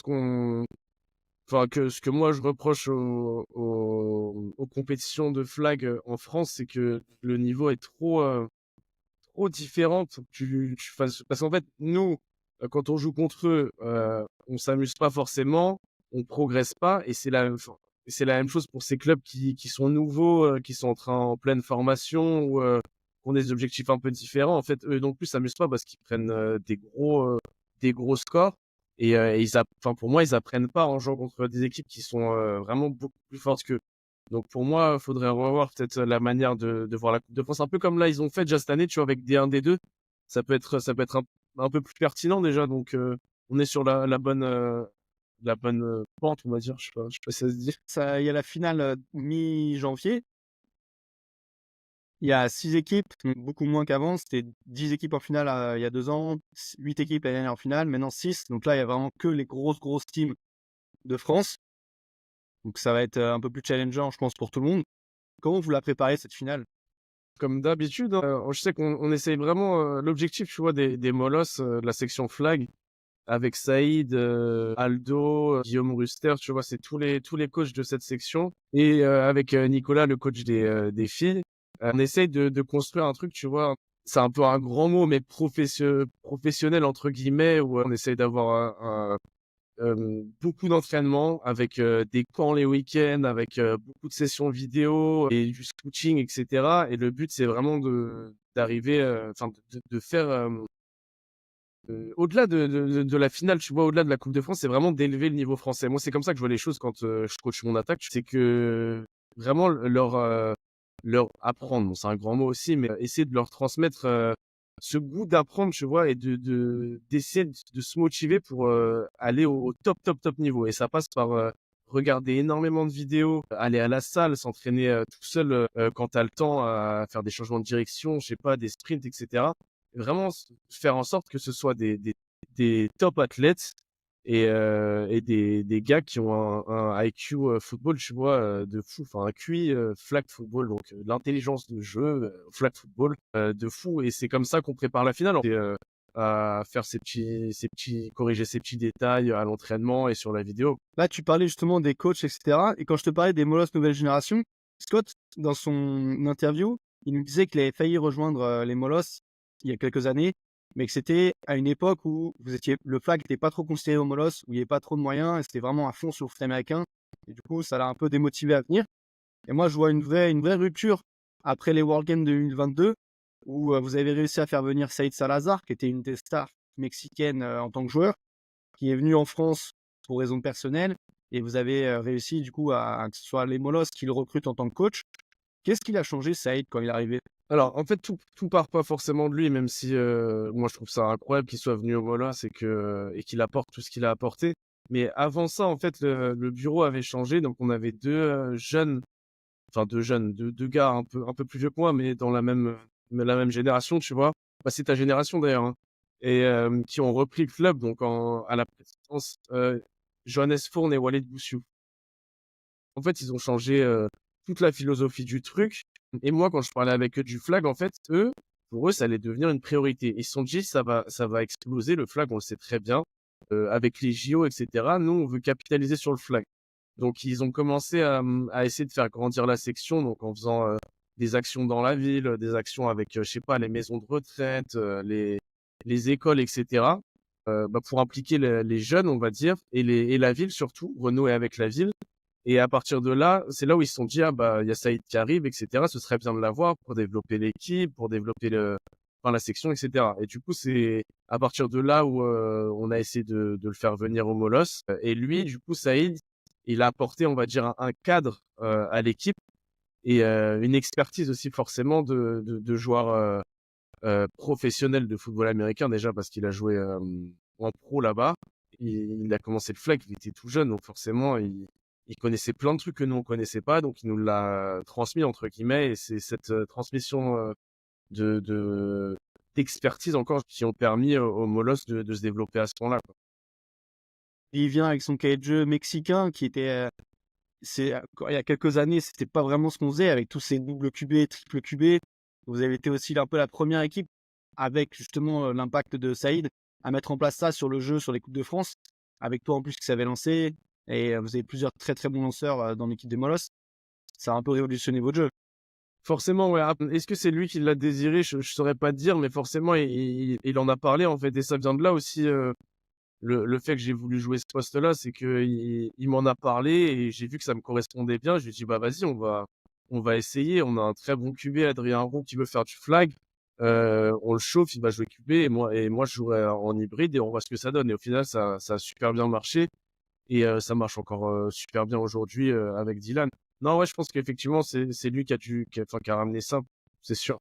Avant de revenir sur la finale de janvier, je voulais juste savoir, sur les petits problèmes qu'on a eu en début de saison, vous aviez 4 équipes.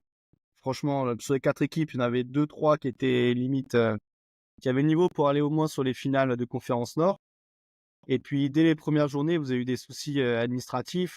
Vous avez 3 équipes qui ont été forfaits pour raisons diverses. Il y a eu un arbitre qui était mineur, 2 joueurs qui étaient sans licence quand ils ont joué, parce qu'elles ont été prises la veille. Une autre équipe qui était éliminée parce qu'il y avait 2 Mexicains sur la feuille de match, alors que c'est pas autorisé. Une règle que je connaissais pas, mais ceci dit, qui existait. Qu'est-ce qui s'est passé pour avoir autant une structure d'un club qui est peut-être le plus développé en flag en France et faire ces erreurs un peu de base qui font que tu condamnes tous tes joueurs qui sont pas élites à ne pas pouvoir faire de Coupe de France? Bah écoute, on passe l'année dernière de 3 équipes en Coupe de France, une équipe féminine, 2 équipes masculines, à 6 équipes. Donc on double le nombre d'équipes en fait et le nombre de joueurs forcément. On s'est retrouvé en septembre avec, je sais pas, une cinquantaine de joueurs, une soixantaine de joueurs à l'entraînement. On s'est regardé avec Saïd, on s'est dit bon bah va falloir qu'on mette pas mal d'équipes. On inscrit 6 équipes et en fait on a grandi trop vite. On a grandi beaucoup trop vite. Les jours de compétition là, quand t'as la première journée où t'as les 6 équipes qui jouent en même temps, on n'était pas prêts. Sincèrement, on n'était pas prêts et du coup on a fait énormément d'erreurs, notamment sur les feuilles de match, etc. Des trucs qui nous coûtent bah, des forfaits sur la journée et forcément bah, ça nous tue la compétition.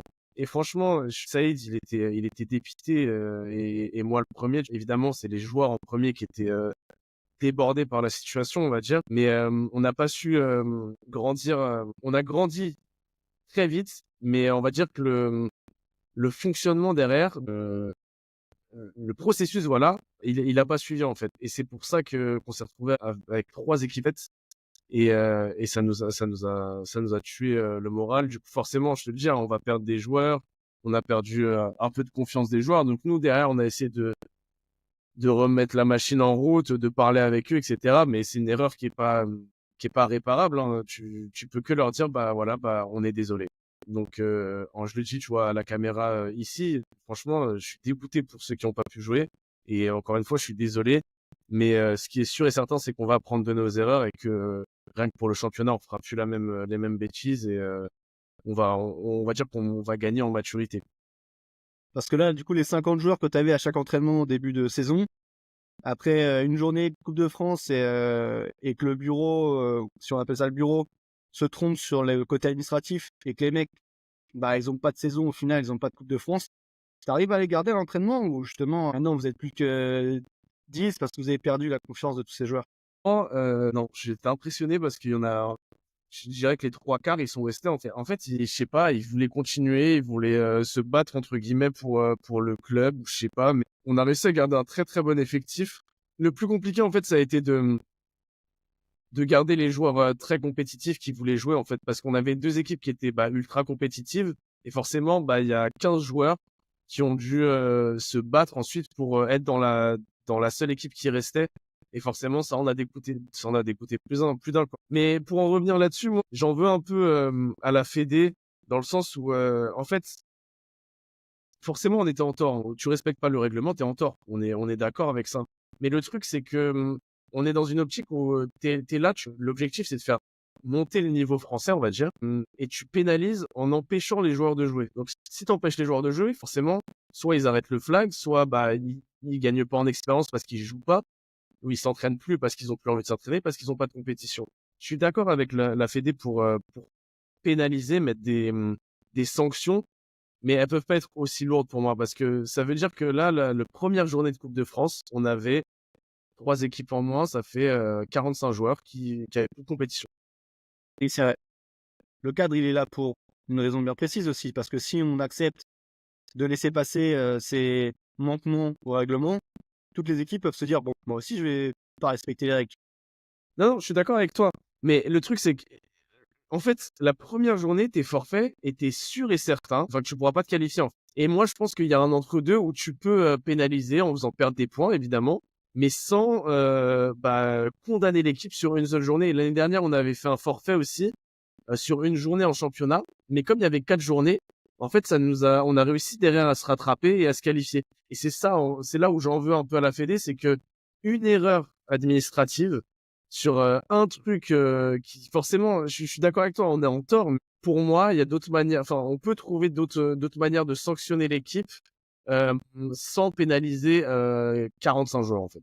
Je pense que Ok. il y a d'autres moyens. Après, je sais pas, hein, il y a des gens qui sont là pour réfléchir à ça, mais je t'avoue que moi, ça m'a laissé un peu un goût amer entre guillemets par rapport à ça. Même si je le redis encore une fois, on était totalement en tort et on méritait une sanction. Après, est-ce qu'on méritait une telle sanction? Enfin, Mais on a la chance maintenant d'avoir dans la commission compétition des joueurs et des joueuses, avec Marie Lafaille de Montpellier et Scott Harrison. Peut-être que justement cet apport de joueurs qui jouent sur le terrain auprès des instances va peut-être faire changer quelques règles pour toi d'avoir vécu cette règle de forfait général suite à un seul manquement. Donc pour revenir sur la finale, vous aviez deux équipes très compétitives, l'équipe 1 et 2 des Molosses, donc 15 joueurs dans chacune des équipes. Vous êtes obligé d'en refaire une seule, donc ça fait une compétition, une concurrence de fou. Donc maintenant vous en avez 15. Donc là vous arrivez à la finale avec une sorte de Dream Team. Tu penses que quelles équipes peuvent vous empêcher d'être champion? nous-mêmes, juste nous. Parce qu'en vrai, on a vraiment des top players. On a une équipe qui est hyper bien cadrée. Tu vois, on perd contre les Diables Rouges parce qu'on fait n'importe quoi. En fait, on est arrivé, je te dis, on est arrivé comme des gangsters. On s'est dit, vas-y, on va tabasser tout le monde, etc. On a pris une bonne fessée par les Diables Rouges qui méritent totalement leur victoire, qui ont fait un match de fou et nous un match de merde. Et c'est pour ça que je te dis que je pense qu'il y a que nous qui pouvons nous faire perdre des matchs en fait. Je pense qu'on a une équipe qui est assez compétitive pour battre tout le monde, mais si on joue pas à notre niveau, c'est sûr que qu'on va pas gagner. Et toutes les équipes du coup sont capables de nous battre, hein. Si on joue pas à notre niveau, c'est sûr et certain que vu les équipes de monstres qu'il y a à la finale, on peut perdre contre tout le monde, mais on perdra contre personne. Tu penses que ça va être qui l'équipe la plus dure à battre? Vous n'allez pas perdre. Ouais, je pense que ça va, c'est comme d'hab, hein. Je pense que ce sera les Sphinx. Je pense que même si cette année, les Centaures, vous avez recruté de très bons joueurs, je pense que vous, vous êtes bien plus compétitif que l'année dernière, mais je pense on est au-dessus encore en termes de nombre de joueurs experts, on va dire. Après, comme je t'ai dit, c'est un match de flag, hein, ça peut aller très très vite. Un pick 6 premier jeu, bam, ça peut tuer un match, hein. C'est pour ça que je te dis qu'en fait, non, pour répondre à ta question, je vais te dire les Sphinx. L'expérience des champions au titre, c'est ça qui Ouais, va être dur à battre. exactement. Ok. Et petite autre question, tu penses que c'est qui, dans les joueurs, que ce soit au Molos ou ailleurs en France, les plus sous-cotés en France? C'est quoi, je vais te dire le premier nom qui m'est venu en tête, c'est Derrick Manzolo. Derrick, il y a trop de gars qui parlent sur lui, il faut pas parler sur mon gars comme ça. Je vous assure, il est trop fort, ce type est trop fort. Après, est-ce que je pourrais te donner un autre blast, peut-être en défense? Non, après, c'est des gars, c'est déjà qui sont, des gens qui sont déjà chauds et non, je vais te donner que ce nom-là. Je vais Tu réfléchir. penses que Derrick, il va percer cette année? S'il se donne les moyens au bon moment, ouais, c'est surtout ça. C'est surtout ça. Et est-ce qu'il a envie de se donner les moyens? Cette année, ouais. Franchement, je t'ai dit, enfin, je l'ai pas dit, mais cette année, du coup, je coach l'attaque Molos. Donc, je coach normalement les meilleurs attaquants qu'on a au Molos. Et quand je te dis, ils sont là à tous les entraînements, ils sont grave coachables. Ça veut dire que tu leur donnes des conseils, ils sont là, ils écoutent à la mort. Tous les meetings vidéo, ils sont là, ils sont présents. C'est trop un plaisir de les coacher. Et en fait, ils ont la dalle d'apprendre, tu vois. Et c'est ça qui me fait plaisir cette année avec eux. Donc, les gars comme Derrick, c'est que il va faire une petite connerie, tu vois. Je vais aller le voir, je vais dire, gros, vas-y, la prochaine fois, fais ça. Il va me regarder, il va faire comme ça, tu vois. Il va m'écouter, il va vraiment m'écouter. Déjà, c'est gratifiant pour moi parce que bon, j'ai un peu ce syndrome de... Comment on appelle ça? Le syndrome de voleur, là. Comment on appelle ça? Syndrome de l'imposteur. Ouais, voilà. Le syndrome de voleur, hein. Et je suis pas bon. Non, c'est le syndrome de l'imposteur en tant que coach parce que j'ai peu d'années de coaching, mais les gars, ils m'écoutent vraiment. Et je suis à leur écoute aussi, tu vois. Mais Derrick, tu vas lui dire un truc, il va dire OK, vas-y. Et derrière, il va le faire ou il va essayer de le faire à son maximum, tu vois. Et je pense que c'est un très très bon joueur et qu'il y a beaucoup d'autres joueurs qui parlent sur lui, là, qui disent, ouais, mais Derrick, nanana, t'inquiète pas. T'inquiète. Je passe sur un autre sujet. Ouais. On en a parlé. T'as pas mal de gens qui changent de club et un peu comme en NBA, t'as ces créations de super teams, notamment vous au Molos. Toi, t'es resté toute ta vie dans un même club. T'es resté hyper fidèle. Ça représente quoi pour toi la fidélité dans le club des Molos? Alors quand tu vois que tous ces gens-là ailleurs, ils changent de club dans l'objectif de gagner un titre. En vrai, je peux pas trop répondre à ta question parce que moi, je l'ai gagné, les titres, je les ai gagnés avec mon équipe. Ça fait un peu trop le mec, tu vois, mais je sais pas ce que ça fait de pas gagner de titre au final. C'est un peu chelou ce que je dis, tu vois. Après, écoute aussi. Par exemple, si j'avais rien gagné, est-ce que j'aurais changé de club pour gagner quelque chose? Je sais pas. Là, j'ai envie de te dire non, mais ça se trouve, je te dirais oui. Et moi, il y a pas de souci. Je respecte les gens qui choisissent de changer de club pour gagner un titre. Si ils ont le niveau. Si c'est pour aller, enfin, bencher et dire ouais, j'ai gagné le titre, là, je comprends un peu moins.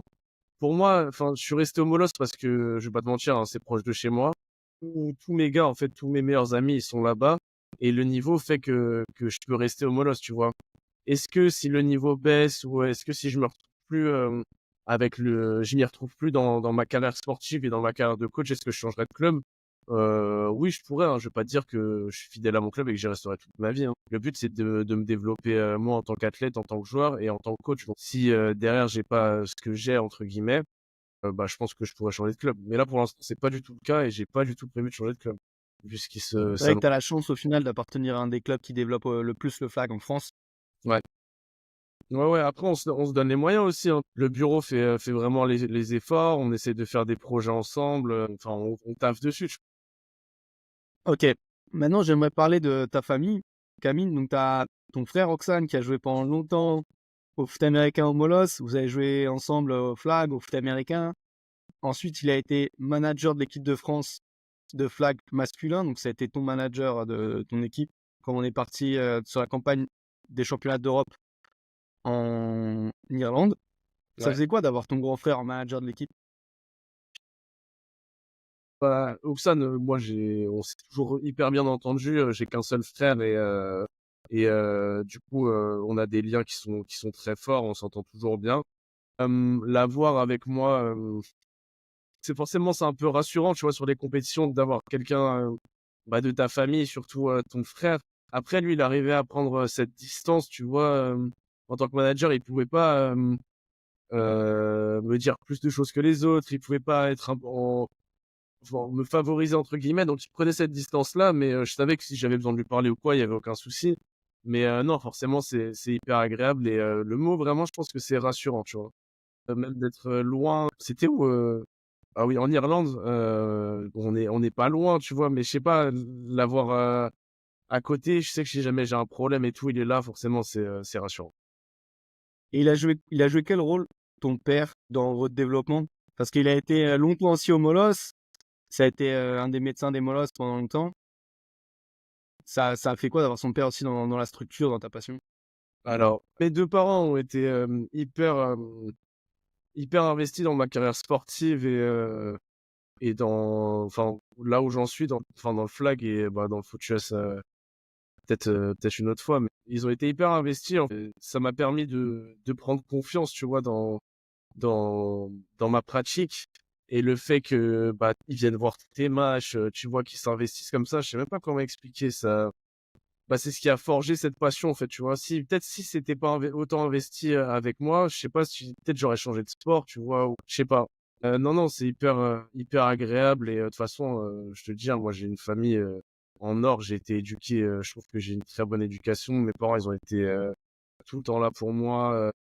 J'ai eu une enfance très bien, nickel, tu vois. Et mon père, forcément, il s'est investi un petit peu plus parce qu'il a été bah, soigneur des molosses dans les sections jeunes, dans les sections seniors. Il a été président des molosses, il a été secrétaire et je sais pas, est-ce qu'il a fait ça parce que lui il avait envie ou est-ce qu'il a fait ça parce qu'il voulait être auprès d'Oxane et moi, puis ensuite que moi quand Oxane il s'est un peu écarté de Foot US, je sais pas, mais ça parlait forcément beaucoup plus Foot US à la maison dès qu'on rentrait, tu vois, dès que j'avais un petit bobo aussi, il s'occupait de moi, donc je sais pas, c'était un peu comme un manager, un peu familial aussi, soigneur et tout, donc forcément il prend soin de toi et ça t'aide à évoluer dans ce sport. Et maintenant, ton père, là, il est parti des Molos, bon, pas vraiment parti, mais il a pris des responsabilités au sein des Diables Rouges. L'année dernière, Diables Rouges champion des deux, Molos champion des 1.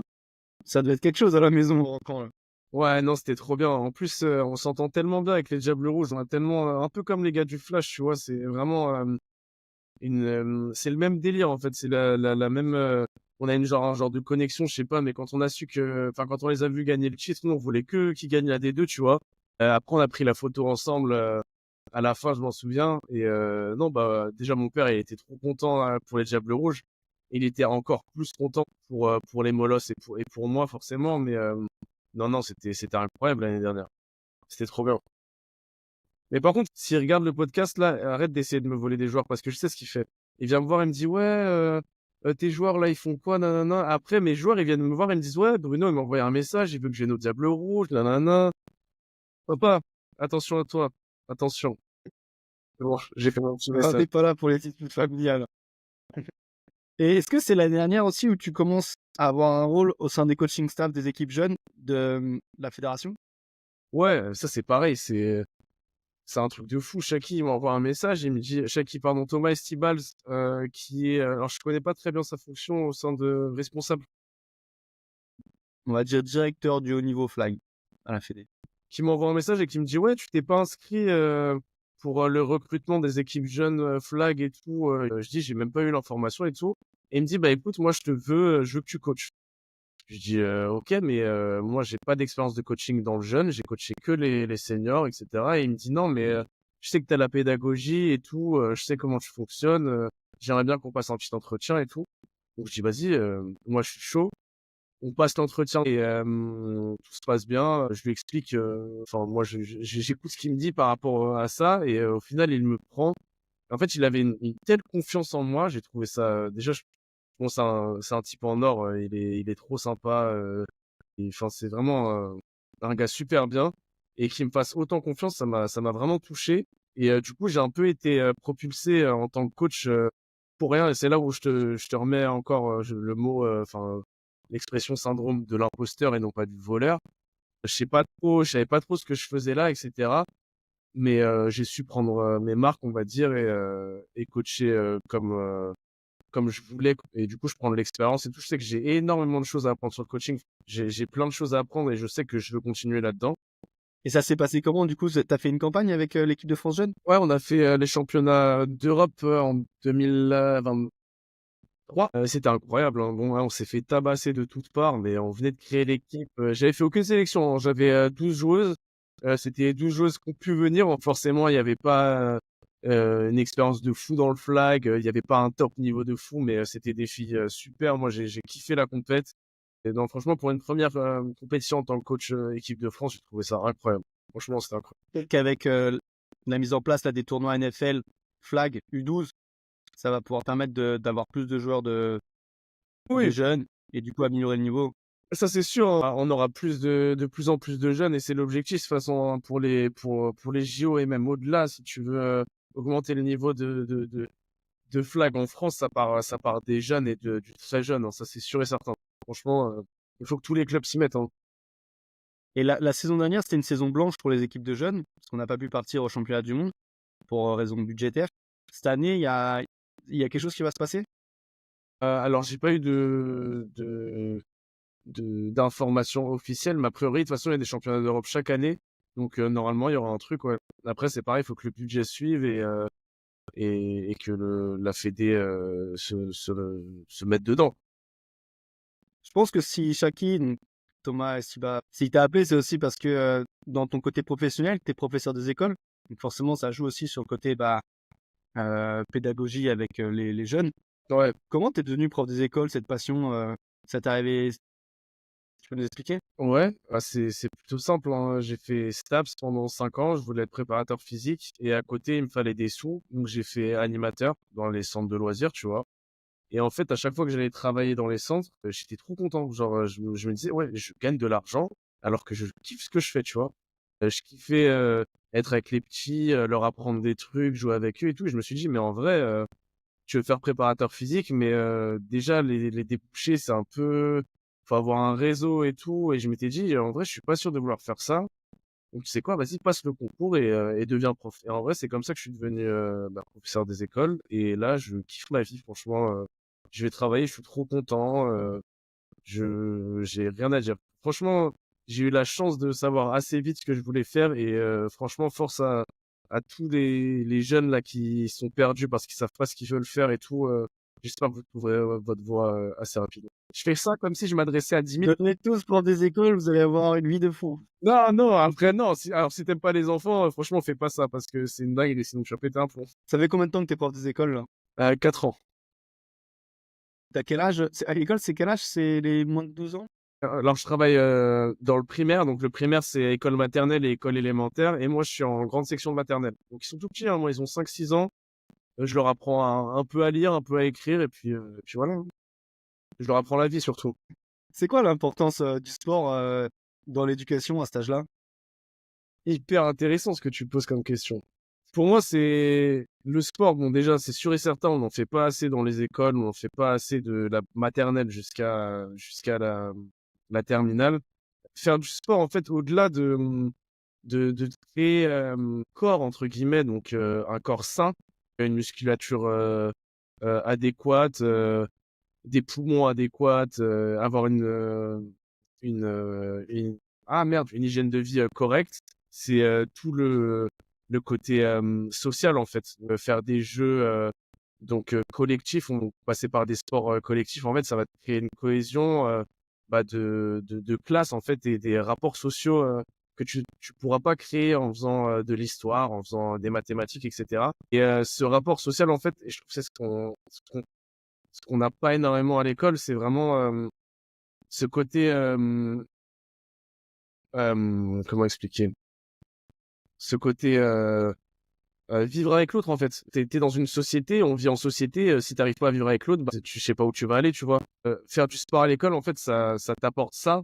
Et je trouve ça hyper important. Tu mets en place des choses, à ton niveau avec les 5-6 ans sur le sport, parce que prof des écoles, tu es en même temps prof de géologie, de maths, de physique, d'histoire et de Ouais, sport. physique, tout ça à mon niveau. Non, non, ouais, bah, tu vois, les préconisations en maternelle, même en élémentaire, c'est 30 minutes de sport par jour. Je sais que dans des écoles, en fait, il y a des profs qui les font pas parce qu'ils savent pas quoi faire, parce qu'ils ont la flemme et parce qu'ils se disent que ça sert à rien. Et moi, si on me dit non, tu vas pas faire sport, je leur dis bah si, en fait, c'est obligatoire et c'est hyper important pour eux, en fait, qu'ils puissent se dépenser, qu'ils puissent faire tout ça. Donc forcément, on met des projets en place, donc pas de flag parce qu'ils sont encore un peu jeunes, mais des jeux collectifs, des trucs pour le renard vipère, des trucs comme ça, tu connais. Et c'est tout con, hein, mais derrière, on dit ouais, c'est juste un Je jeu. trouve qu'il y a un foulard autour de la Ouais, hanche. exactement, je fais que des trucs comme ça. Non, mais en vrai, c'est con, hein, mais il y a plein de gens qui vont te dire, ouais, mais c'est un poule renard vipère, t'apprends rien. Mais en fait, il y a tellement de trucs derrière, de compétences que tu peux acquérir juste en jouant à poule renard vipère. Genre, juste ça. La mobilité déjà. Non, mais oui, enfin tout. Savoir courir, savoir changer de rôle, donc être attaquant, défenseur, communiquer avec tes coéquipiers, etc. Enfin bref, c'est plein de compétences qui sont tellement importantes et limite pour moi plus importantes que savoir que 1 et 1 ça fait 2. Ah, quoi. Je pense que le sport a totalement sa place à l'école et qu'il devrait avoir encore plus une place encore plus importante. Et t'as des futures stars de flag dans tes élèves ou pas? En vrai, tu sais que il y a une année où il y avait un petit, et j'étais choqué. Genre, je lui lançais des ballons, il courait, enfin, il attrapait tout, il courait super bien. Et le problème, c'est qu'ils sont trop petits, tu vois. Je peux leur dire de venir aux entraînements, mais ils sont encore trop jeunes. Mais l'année dernière, je faisais ça dans les centres de loisirs avec je faisais des initiations en fait, et avec des plus grands, tu vois, des élémentaires, des petits qui avaient entre 6 et 10 ans. Et là, je leur disais, ouais, faut vraiment que tu viennes et enfin, ils pourraient faire des trucs de fou, tu vois, mais comme dans n'importe quel sport au final. Mais bon, faut les ramener, Bah ouais, faut les choper avant qu'ils aillent au hand ou au basket là, hein. ouais, vraiment, au foot, c'est encore pire. Enfin, je les rencontre, C'est intéressant que t'aies fait une formation de STAPS, donc pour devenir préparateur physique à la base. Parce que c'est vrai que t'en parlais, t'as pas le physique de l'emploi à la base pour foot américain, t'es assez longiligne, voilà, svelte plutôt que muscleux. Comment t'as fait déjà pour ne jamais être blessé? oh, t'es un menteur. Déjà, j'ai eu une énorme blessure quand j'étais jeune. Je me suis cassé le fémur. Donc, c'est ma plus grosse blessure. Je sais même pas comment j'ai fait. Bref, pas ouf du tout. C'est vrai que j'ai une longue période où j'ai pas eu énormément de blessures, mais tu vois, avec l'âge, l'année dernière, j'ai eu vraiment pas mal de trucs. J'ai eu une pubalgie, j'ai eu une déchirure du psoas. Enfin, j'ai eu vraiment beaucoup de galères. Tout ça, ça passe par l'hygiène de vie, hein. L'hygiène de vie, la salle, tu peux pas. T'es obligé de passer par la salle de musculation si tu veux éviter les blessures, hein. Ça, c'est sûr et certain. Voilà. Et du coup, en tant que t'as fait toutes les formations de préparateur physique, elle a quelle place la préparation physique dans ta vie d'athlète? Et du quotidien, hein, quotidiennement, j'ai des trucs à faire. Je travaille avec Maxime de Falcis, là, qui s'occupe de ma prépa physique. Je pars du principe que je pouvais la faire moi-même, enfin créer un programme, je suis capable de le faire avec les études que j'ai faites. Mais en fait, avoir un cadre autre que le tien, ça te permet de vraiment tenir ce cadre-là et du coup tenir les échéances. Et du coup, quotidiennement, j'ai des trucs à faire. Soit je vais à la salle, soit j'ai un entraînement, soit j'ai de la mobilité à faire, du renfort, de la sangle abdominale. Enfin, plein de trucs en fait qui font que à terme, ton bagage musculaire, en fait, il te permet d'éviter au maximum les blessures. Après cet âge, forcément, tu augmentes le taux de blessure, mais c'est pour ça qu'il faut rester bien dans les clous pour éviter les blessures en se préparant physiquement. Et d'ailleurs, l'exemple type, hein, c'est Mathieu Der, hein. Il a un âge assez conséquent et il a une hygiène de vie qui lui permet de continuer à son âge à performer au top niveau et je trouve ça incroyable. Faudra peut-être que tu discutes avec lui d'ailleurs. Pour coacher, du coup, toute ta vie, tu as été assez sérieux sur la préparation physique, sur l'hygiène de vie. Et récemment, tu t'es aussi mis à la préparation mentale pour continuer à te développer en tant que personne et athlète. Comment ça t'est venu cette idée-là et comment tu t'y es pris? En fait, c'était dans ma formation. Ma formation, c'était préparation physique, mentale et réathlétisation. Donc, il y avait la partie mentale que j'ai commencé à apprendre dans mes études, en fait, et où je trouvais ça vraiment hyper pertinent, où tu découvres des études et tout, tu te rends compte qu'en fait, ça marche de ouf, tu vois. Euh, Faire de la préparation mentale, s'imaginer faire les bons mouvements, bah en fait, à terme, tu vas bien les faire les mouvements si tu fais ça correctement. Du coup, je me suis dit, bah, en vrai, autant que j'essaye sur moi, donc je suis passé par la sophrologie, j'ai essayé de moi-même me créer des petites routines, etc. Mais pareil, j'avais pas de cadre et du coup, ça marchait pas. Et du coup, ça m'a amené à faire appel à une préparatrice mentale qui connaît le flag, qui s'appelle Camille Ribiac, si je prononce bien son nom, j'espère que je fais pas d'erreur, qui m'a aidé à construire ces automatismes et cette routine pour diminuer les stress lors des compétitions, d'améliorer mes performances en faisant de l'imagerie mentale, etc. Et du coup, grâce à ça, vraiment, je me trouve beaucoup plus serein les jours de compétition. J'arrive à gérer mes émotions, etc. Et c'est une partie, pour moi, si tu veux performer à haut niveau, ou si tu veux encore plus performer qu'au haut niveau, c'est en faisant de la préparation mentale. Non, faut passer par là. Ouais, Quand bien même tu es en équipe de France, si tu veux continuer à te développer, tu as trouvé un vrai impact avec la préparation mentale. exactement, tu parles beaucoup mieux que moi, mais effectivement, même si tu penses que tu es le meilleur à ton poste, si tu as encore si tu as l'impression de stagner ou quoi, tu peux toujours continuer à t'améliorer en faisant justement de la prépa mentale. Ça y est, tu m'as convaincu, je vais y mettre, hein. Tu sais qu'en vrai, après, tu vois, ça a un coût, hein, je vais pas te le cacher. Moi, forcément, elle fait payer ses séances, hein, tu vois, c'est une professionnelle et c'est hyper important qu'elle fasse ça. Mais pour moi, pour les objectifs que j'avais, c'était important de pouvoir accéder à ça et donc j'ai mis les sous, tu vois, dedans. Après, je peux me le permettre. Il y a pas tout le monde qui peut faire ça, malheureusement. Après, chacun décide où est-ce qu'il met son argent. Exactement, ça dépend de tes objectifs. Toi qui as fait l'équipe de France flag et l'équipe de France foot américain, c'est quoi la différence de jouer pour l'équipe de France dans ces deux sports différents? C'est très simple, hein. Enfin, déjà, je pense que tu sais pour quelle équipe j'ai préféré jouer, hein. L'équipe de France de flag, pour moi, j'étais 100 fois plus à l'aise et j'étais vraiment beaucoup mieux dans l'équipe de France flag. Quand tu regardes le nombre de joueurs sur le roster, tu as une cinquantaine de joueurs en équipe de France de foot US. Ça veut dire à la fin des campagnes, la moitié des défenseurs, je connaissais pas leur prénom. Quelques attaquants, je connaissais pas non plus leur prénom. Et en fait, du coup, tu crées pas d'affinité vraiment avec les joueurs ou quelques-uns et t'as pas cette cohésion d'équipe en fait. Et du coup, ça me refroidissait de fou quand j'allais là-bas. En plus, t'as des turnovers de ouf en équipe de France de foot US. T'as des joueurs qui partent à l'étranger, du coup, ils jouent pas, etc. À chaque campagne, c'est au moins un quart des joueurs, c'est plus les mêmes. Et du coup, tu crées pas d'affinité. Et en fait, je me sentais pas vraiment dans une équipe parce que les joueurs se parlaient pas entre eux. Et puis, tu as cette concurrence aussi entre les clubs qui fait que y a certains joueurs qui parlent même pas à d'autres joueurs parce qu'ils sont dans un autre club ou quoi, tu vois. Alors qu'au flag, en équipe de France flag, on se connaît tous. Tu as 12 joueurs sur le roster, plus les réservistes, tu comptes aller entre 15 et 20 joueurs. En fait, tu peux créer des affinités avec ces joueurs-là. Donc, tu te sens beaucoup mieux et vraiment dans une équipe, en fait. Ok. Et donc toi qui as commencé le flag il y a maintenant 14 ans, tu as fait une grosse partie de ta carrière sportive au foot américain avant de revenir au flag. Comment tu juges l'évolution du flag depuis que tu as commencé? Euh, pour moi, le truc le plus flagrant, c'est vraiment le fait que les joueurs sont beaucoup plus athlétiques, en fait. Et je pense que c'est le point le plus important. Les joueurs courent plus vite, ils sont beaucoup plus agiles, ils sont même techniquement, tu vois, ils vont tout catcher, les balles lancées, elles vont être beaucoup plus précises, les déflagages, il y en a beaucoup moins de ratés. En fait, c'est con, mais je vais te dire, le niveau, il est en train d'augmenter, quoi. Ça paraît évident, mais forcément, du coup, comme le niveau augmente, je pense aussi que les clubs s'investissent plus dans le flag, forcément, donc tu as plus de joueurs, donc tu as plus de niveau, donc j'en reviens au niveau encore une fois, mais je sais que par exemple au Molos, au début, enfin quand j'ai recommencé le flag, on n'avait qu'un seul entraînement. Maintenant, on passe à deux voire trois. Je sais qu'il y a d'autres clubs qui passent aussi à deux entraînements, trois entraînements. Donc forcément, ça ramène plus de monde et le niveau augmente. Donc je pense juste que le sport est en train de se développer en fait. Tu as une crédibilité aussi, une crédibilité en tant qu'athlète de flag qui est maintenant réelle quand à l'époque, un athlète de flag, on disait ouais, c'est le mec qui est pas assez bon pour jouer au foot, quoi. C'est un sport de filles. Combien de fois ça on l'a entendu? C'est scandaleux de dire ça, tu vois.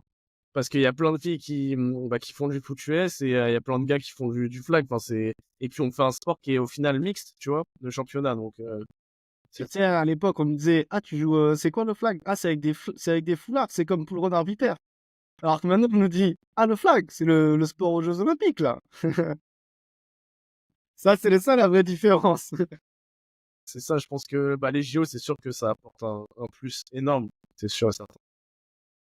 Et comment tu penses qu'on peut continuer à faire évoluer cette pratique en France si on parle d'un côté de développement vraiment du sport dans le pays et de l'autre côté, le niveau, le haut niveau? Donc, je pense que le truc le plus important, c'est de développer des pôles donc en France, donc un peu peut-être partout. Je sais qu'à Grenoble, ils en ont déjà fait un, donc des sports-études en gros, où les gars ils viennent, ils font leurs études, que ce soit au lycée, au collège ou même à la fac.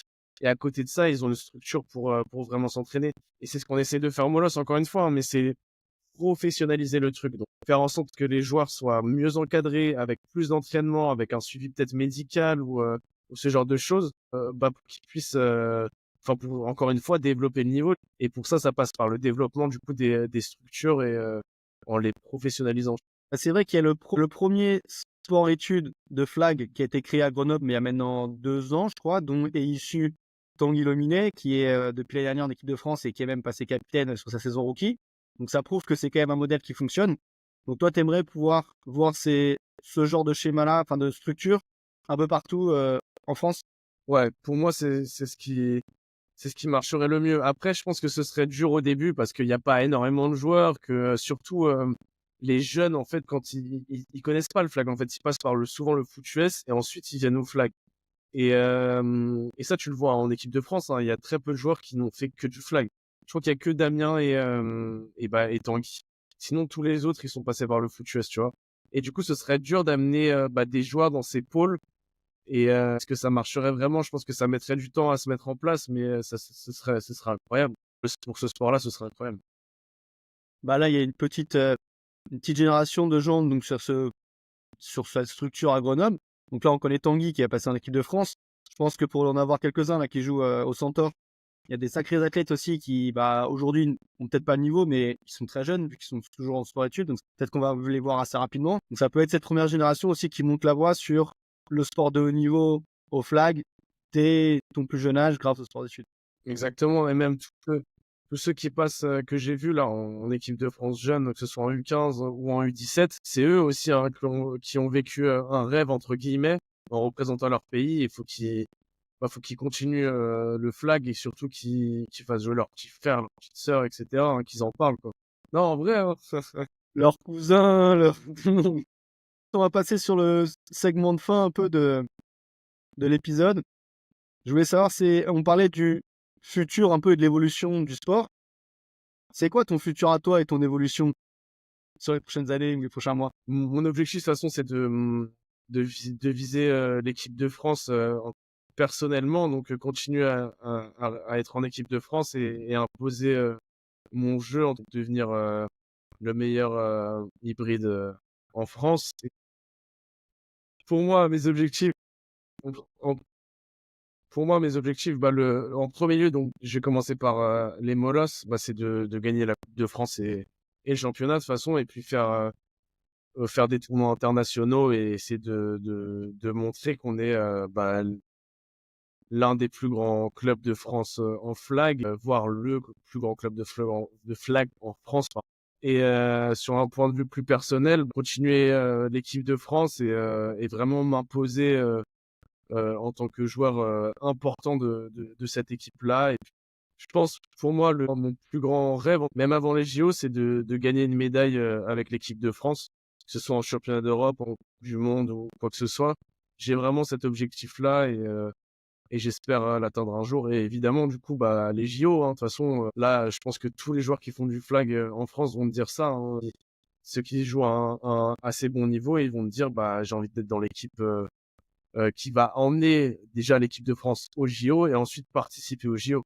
Donc, bah, c'est sûr que c'est mon objectif. Après, je commence à me faire vieux, mais Ça va, t'as encore l'âge. ouais, j'essaie de m'entretenir pour l'atteindre. Hein. Et cet été, on a le championnat d'Europe. D'après les informations qu'on a eues, ça devrait être à Paris à la maison. C'est peut-être l'occasion pour toi de réussir ce rêve devant ta famille, tes amis. Ce sera incroyable. Mais il y a tellement d'étapes en fait avant. Et tu vois, tous les joueurs, tout le monde me dit ça, ma famille, mes proches, etc. À chaque fois que je fais des stages équipe de France et tout. Surtout ma copine, elle aime trop dire ça. Elle me dit, ouais, mais t'inquiète, tu vas être pris, t'inquiète, tu vas être pris, t'inquiète, t'inquiète. Et en fait, à chaque fois, moi, dès que je fais la compétition et dès que je reviens dans mon club, pour moi, je suis plus du tout en équipe de France, en fait. Et du coup, j'essaie de me donner à 100%, tu vois, pour réussir à retourner dans cette équipe, en équipe de France, quoi. Donc, je reprends tout à zéro et j'essaie d'y aller marche par marche pour réintégrer l'équipe. Mais ce sera incroyable, Après, ce que tu dis, c'est réel. oui, bah Tu oui. sais tu viens de le dire, il y a d'autant plus de nouvelles personnes qui viennent au foot américain, des gros athlètes qui débarquent au flag. Les places dans les 12, elle est encore plus dure à prendre qu'avant. Avoir été pris les 1, 2, 3 saisons d'avant en équipe de France, ça veut absolument rien dire. Surtout que le coach offensif de l'équipe de France, Alexandre Marvel, lui, c'est un robot. Il s'en fout de ce que tu as fait avant ou pas. C'est est-ce que tu es bon le jour J, est-ce que tu seras bon cet été. Et c'est vrai que il n'y a pas de passe droit, il n'y a pas de passe droit. Non, après, il a une âme quand même, tu vois, c'est pas non plus.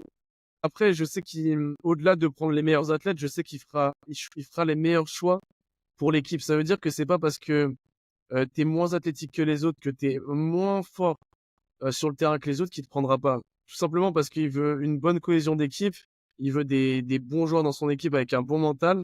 Et je sais qu'il fera la meilleure équipe dans tous les cas au niveau de la globalité, on va dire. C'est Scott justement qui nous disait que quand bien même son image extérieure peut paraître rigide, au final, en tant que coach, il écoutait beaucoup plus ses joueurs et l'avis de ses joueurs que les sélectionneurs qui avaient eu en équipe de France avant lui. Donc ça montre aussi que ce côté quand même assez intelligent aussi pour se remettre en question parfois et prendre les meilleurs choix possibles. Enfin, en tout cas, voir toutes les possibilités avant de prendre une décision. Ça peut être marrant de parler d'Alex parce que du coup, je l'ai eu en coach au Molos. Et franchement, je te le dis, hein, c'était un enfer. Ça se passait pas bien. Ça se passait pas très bien, on va dire. Et je le trouvais justement hyper rigide, vraiment pas à l'écoute. Après, moi, j'étais jeune, je devais être insolent, tu sais, où je devais pas être coachable.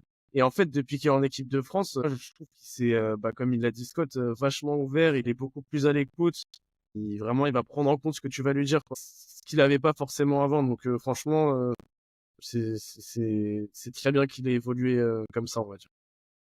Peut-être la différence aussi entre coacher du foot américain, où tu as 45 gars plein de testostérone qu'il faut réussir à cadrer, et une équipe de flag à 12 où les rapports humains sont hyper importants dans la cohésion d'équipe. Carrément, carrément, c'est sûr. Qu'est-ce qu'on peut te souhaiter pour les prochains mois, les prochaines années? Que je puisse continuer ma passion avec la santé surtout. Donc éviter les blessures, ça va être c'est ce qu'on peut me souhaiter et puis d'atteindre mes objectifs, hein. Mais j'ai pas besoin que vous me le souhaitiez, je vais le faire moi-même. Et si on veut te voir réussir tous ces objectifs-là et te réaliser, où est-ce qu'on peut te suivre? Ah, je suis mort. En fait, ça donne les réseaux et tout. Sur Instagram, hein. Camille.thy. Il y a des highlights tous les 3 mois. Non, je sais pas. Non, vous pouvez me suivre. Après, suivez les molosses. Et puis, suivez le flag en général, mais surtout les molosses. T'acceptes tout le monde sur Instagram ou pas? Je sais pas, imagine, il y a un joueur, là, rookie des Tonnerres de Brest, il fait ouais, trop Carrément. bien, Camille Touary. Non, non, non, carrément. Moi, j'accepte. Et franchement, je suis archi ouvert à la discussion. Je sais qu'il y a pas mal de joueurs qui m'envoient des messages. Oh, ça fait trop le mec. En plus, c'est même pas vrai, mais il y en a quelques-uns, tu vois. De temps en temps, je reçois des messages. Et moi, je kiffe écouter les jeunes ou ce genre de choses, de personnes qui ont des questions ou même qui ont besoin de dire des trucs. Je trouve ça archi cool de parler avec tous les joueurs de toute la France, d'ailleurs. Dernière question, avant qu'on arrête.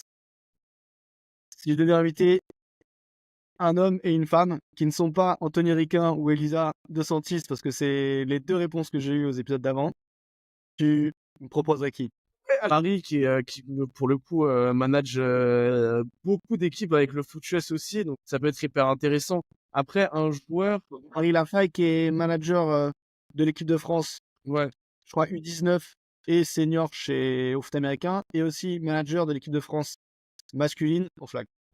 non après un jeune, tu sais quoi, j'ai envie de te dire, allez Mathias Choquan.